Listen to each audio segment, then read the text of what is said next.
Yeah, man, you're now tuned into Honcho the Dawn, baby. We here. We doing this test right now, the CDL brake test, the Massachusetts version. So first, we're gonna start off. You get in the truck, making sure everything is secure. Put on your seatbelt first.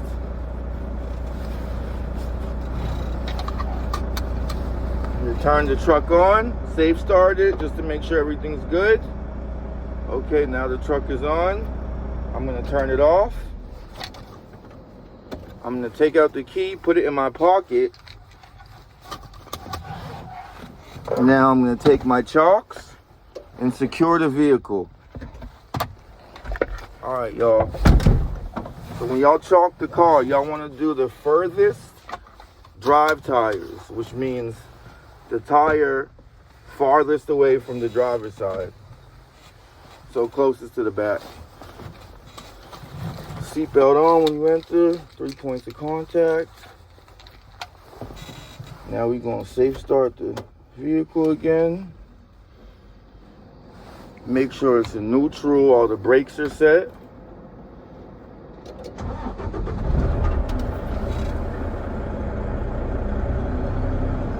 Okay, it looks fully charged, so we're gonna release the brakes, drop the PSI below 100.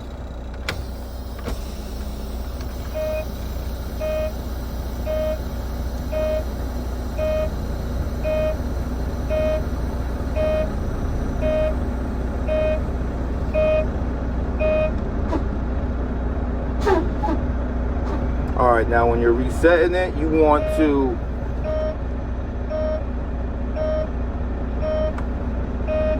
pull the tractor brake, release that while holding the trailer brake in still.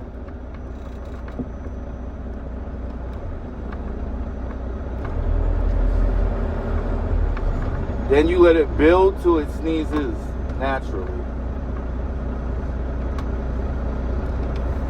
So once it fully resets, you'll hear that sneeze. You want to make sure you pull both brakes out. Now we're going to proceed with our governor cut-in test. So we're going to drop the PSI. I'll show you. Below 100.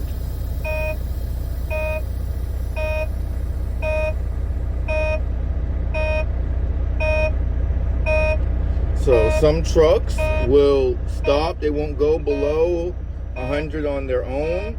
At that point, what I suggest is telling the state trooper it's not going below 100 PSI. I'm going to have to press the brakes in order to get it to go lower. And then at that time, I'll give it a little press. Nope. All right, now we're at 95. And now we can proceed with the test. Now pull the brakes. Now you see it rising. My governor cut in. I know this because my PSI is rising. Now I'm gonna do my governor cutout test. So now I'll rev the engine and it should cut out between 120 and 140 PSI. And also you'll hear that sneeze.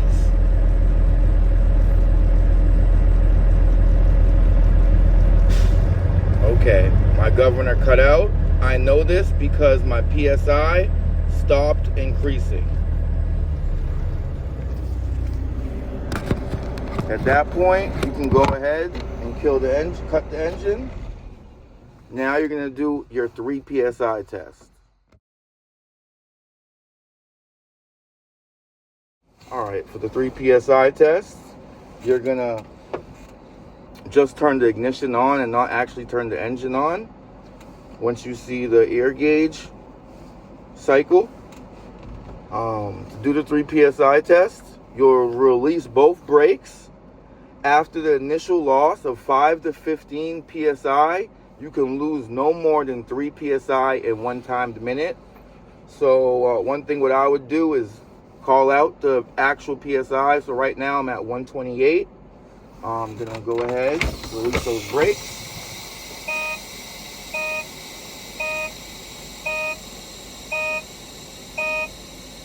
So if you lose more than 15, you have to let the trooper know and ask, is it okay to proceed?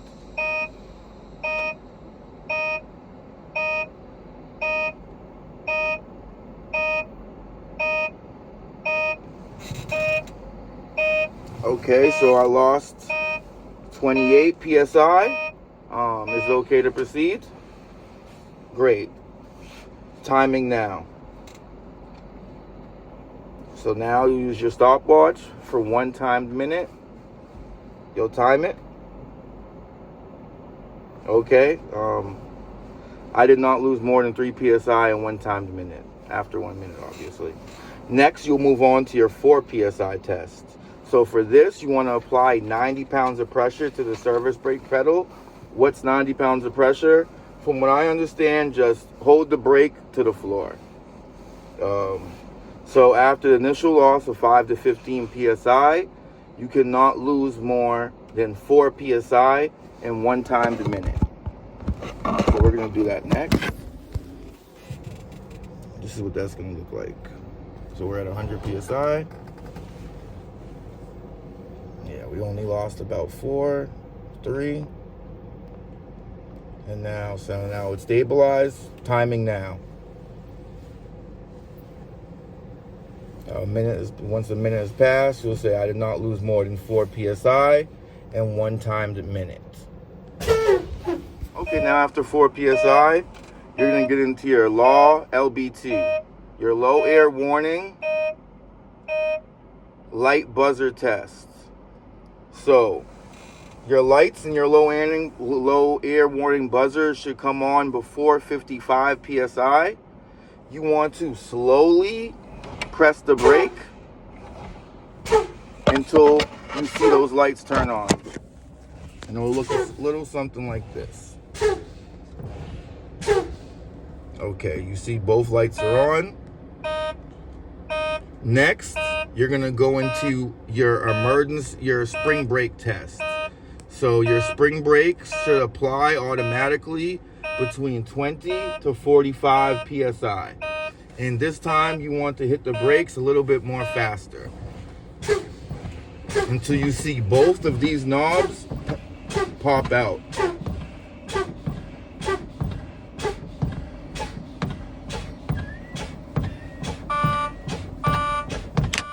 There we go. So from there, we're going to go into our compressor recovery test. The way this goes, I'm going to safe start the truck. Once it's on, I'm going to rev the engine between 12 and 1400 RPMs until the PSI reaches 85. Once it gets to 85 PSI, I'm going to stop revving and let it idle naturally to get to 100 PSI. It should take no longer than 45 seconds for it to go to 85 to 100 PSI. And once you do get to 85 and you let go of the gas, you want to say timing now. So we're going to do that.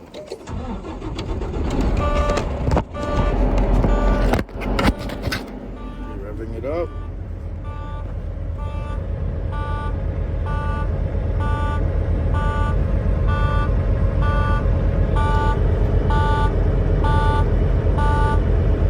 So you want to tell the trooper how many seconds it takes to go from 85 to 100.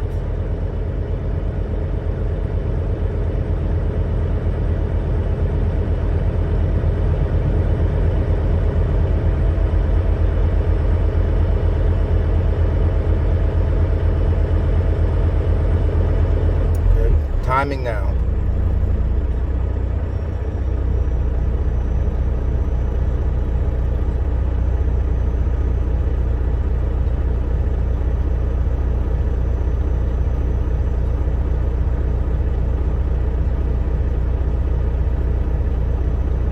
Okay, it took 20 seconds to get to 100 PSI. So now that happened, you're gonna fully charge the system and you're gonna rev it up again till you hear that sneeze.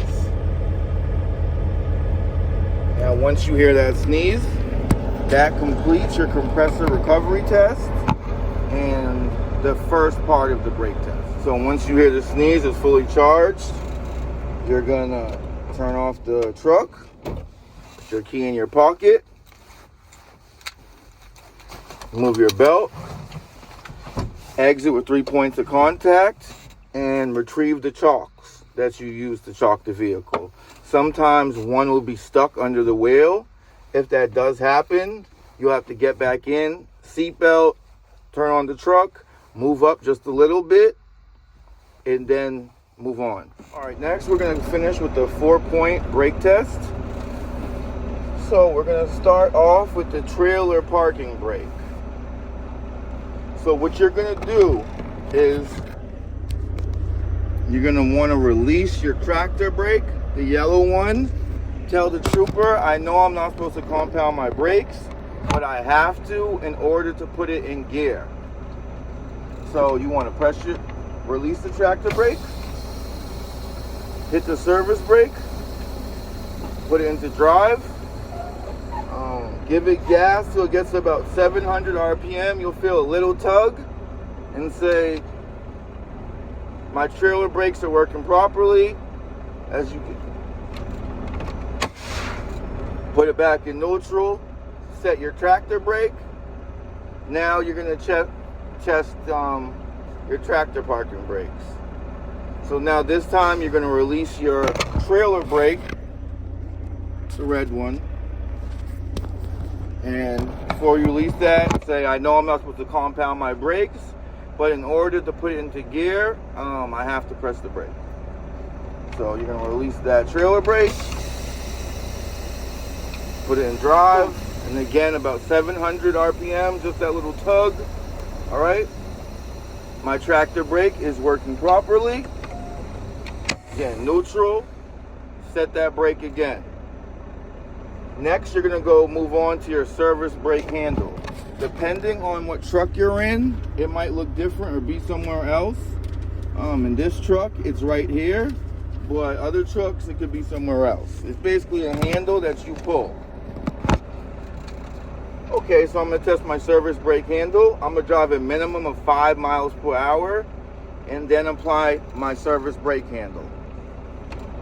Okay, so now you wanna release both brakes, put it in drive, go again about 5 miles an hour, no faster than 7.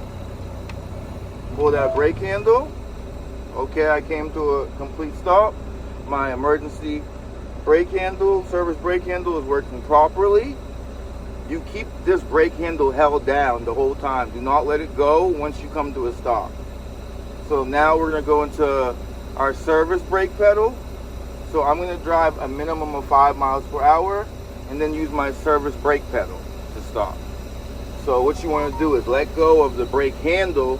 Once you do that, give it a little bit of gas. Again, no more than 5 to 7 miles per hour. Press lightly on that service brake pedal. Like the boys. Once you come to a complete stop, say my truck came to a complete stop. It did not pull to the left or the right, which indicates that my brakes are working properly and properly adjusted. Put the truck in neutral. Set your brakes. Now that your brakes are set, that completes your 4-point test. That's the first part of the brake test that we just did. Next, we're going to go into the incab. Pretty simple. So basically just explaining the things in the truck. This is again Massachusetts incab. So I don't know if you live somewhere else, I don't know if this is going to help you. Let's do it. So first, I got my traffic monitoring devices. Monitoring devices, they're properly adjusted to my liking. Next, I have my windshield, clear of any obstructions. It's not cracked or damaged. I can see clearly out of it. Same with my windows. There's no, my mirrors, no obstructions, they're not cracked or damaged. Next, my windshield wipers. They have the proper clearance from the window and the correct tension, and they are in working order. As you can see, they go up and down. And yes, I have windshield washer fluid as well. There you go. Demonstrate that. Then you can also then move on to, you have a fire extinguisher, 5BC, as you can see. It is secure and fully charged. Always put that fully charged in there. It would be 10 BC if you're hauling hazmat. Next, you'll want to say you have your 3 emergency triangles, and then a spare fuses under the hood or wherever they are in your own truck. Then I will get into the reading. So usually when you start this, the truck would be off. So you start the truck. Once you do start the truck, you look for that ABS light to pop up. I don't know why it's not working, but let's see. All right, so you see that ABS light right there? Once that pops up, you're good to go. Also, you want to look in the mirror. There's an ABS light on the side. So just mention that. Then you can go into the DEF tank. My DEF tank indicator is right there. It is 1/4 full. I know I jumped around a little bit, but this is all you need to know. Next, you're going to go into your indicators. My left indicator is working properly. My right indicator is working properly. Show them your high beams. My high beams is working properly. They were working properly. Oh, well. There we go. Whoa, yeah, wherever you turn your high beams on, you show them that. 4-way flashers, aka emergency lights. You want to do your city horn. Well, that's your air horn, and then city horn. Defrost. Put it on defrost. Put your hand over here just to show them that it's coming out. You can feel it. Then you want to go to the heat. Put it on heat and ground. Put your hand so you can feel it. And then from there, yeah, I believe that is it. I mean, you can throw in other random stuff if you want. Well, that was the first thing I did. But that's the basic gist of it.